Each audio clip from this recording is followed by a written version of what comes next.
In MCC, I am a biology instructor, so I teach most of the biology courses, Introduction to Biology, Human Anatomy, Physiology, both 1 and 2, Microbiology, and I used to teach Biology Major series as well. I also developed Environmental Biology course online, and I also teach that course along with Genetics online. And I am also a member in the assessment committee in MCC, and I work every year with Curriculum Academy and then Assessment Academy in developing programs for the department for my courses. And I also help as Blaze advisor for the group, and then help out in the ecology club. Before coming to MCC, I was a part of AEA 11. It was Iowa Department of Education, Area Education Agencies. And because I had my PhD and I had all my high school certification in science special education, they assigned me to teach in Polk County Detention Center. It was a very special place for me.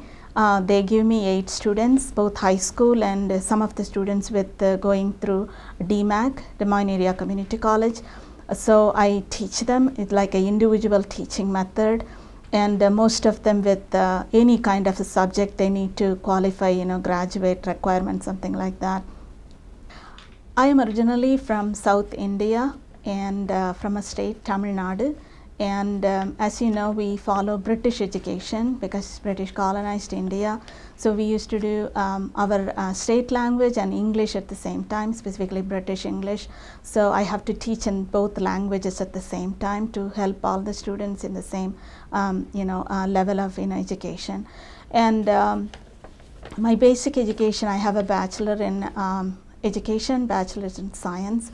And my bachelor's in science, I was college first, and I was awarded for that.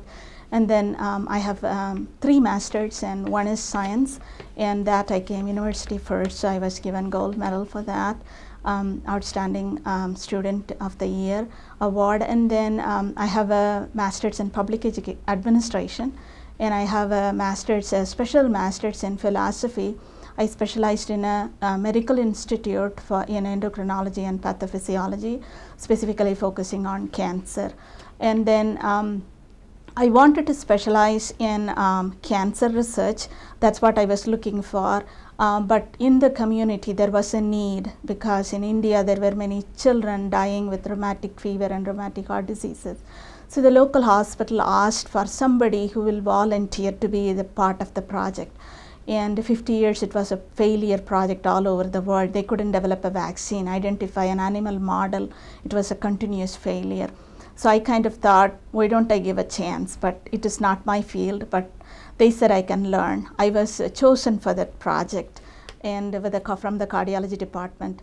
That hospital was, where I did PhD, was one of the largest mission hospitals in South India. And also it was part of the medical university of the state. So I registered there and as a part-time student because I did my full-time work in a local college, Mission College.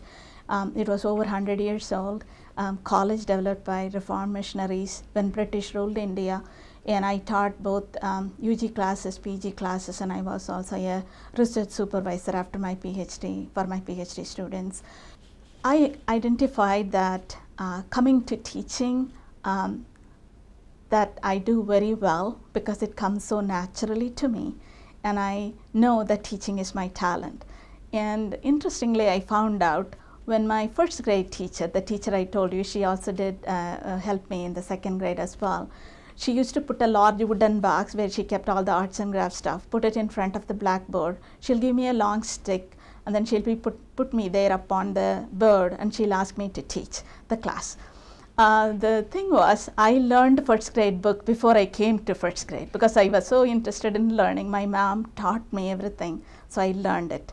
And so I used to teach class, and then I know it made me so happy to teach other kids and then to help them learn. So pretty much I was a teacher in that classroom.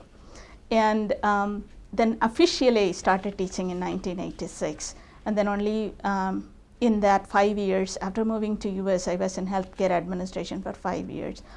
My teaching motivation comes most of the time from my students. When I see them like a little light bulb going, they couldn't understand a concept, they struggled so hard for a long time, and then all on a sudden, it just comes to them. And then that's what I saw in my classroom in the Polk County Detention Center. They are so rebellious, they make their heart so hard not to change. But then all on a sudden they say, okay, just for you, Dr. J, I'll make that change. And I am going to ask forgiveness for what I did, and I'm going to graduate high school. That was my high point. Many students graduated. So actually the administration felt a little sad when I had to leave them, because it was a very, very successful year there for me. When we're talking about technology in MCC, I see my administration very, very supportive, specifically my dean and other IDS team and Metro administration. The reason is my classroom is enhanced with Blackboard.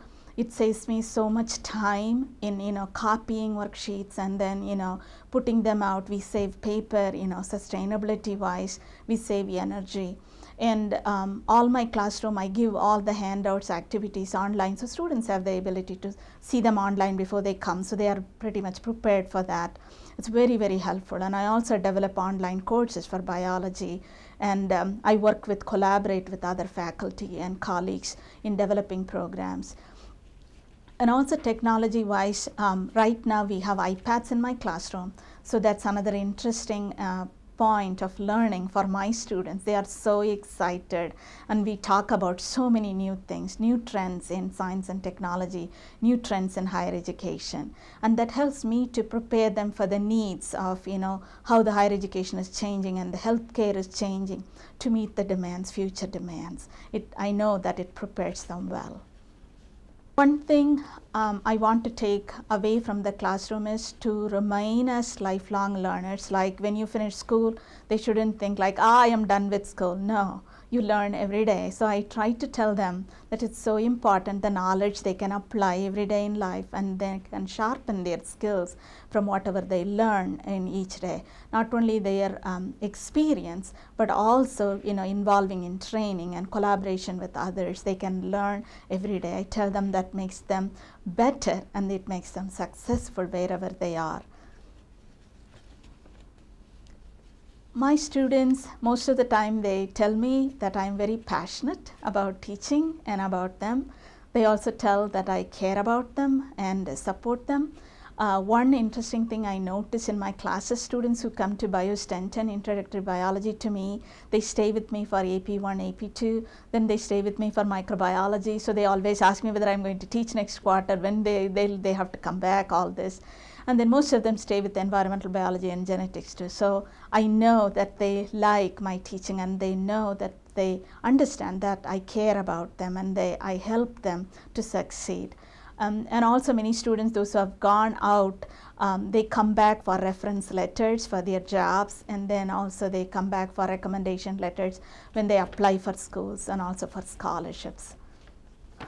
Finally, I just want to thank MCC for giving me this opportunity to share about me and my work. And also I find that MCC is not only a great place to work, but also it helps me to grow well personally and professionally. And as Mother Teresa looked at her work, I celebrate each day my work as my worship, and I know my strength comes from my faith that sustains me to do a good job in MCC every day. And I also want to thank the board, administration, my colleagues, specifically my dean, and also all my students. A special word of thanks to all my students. Thank you.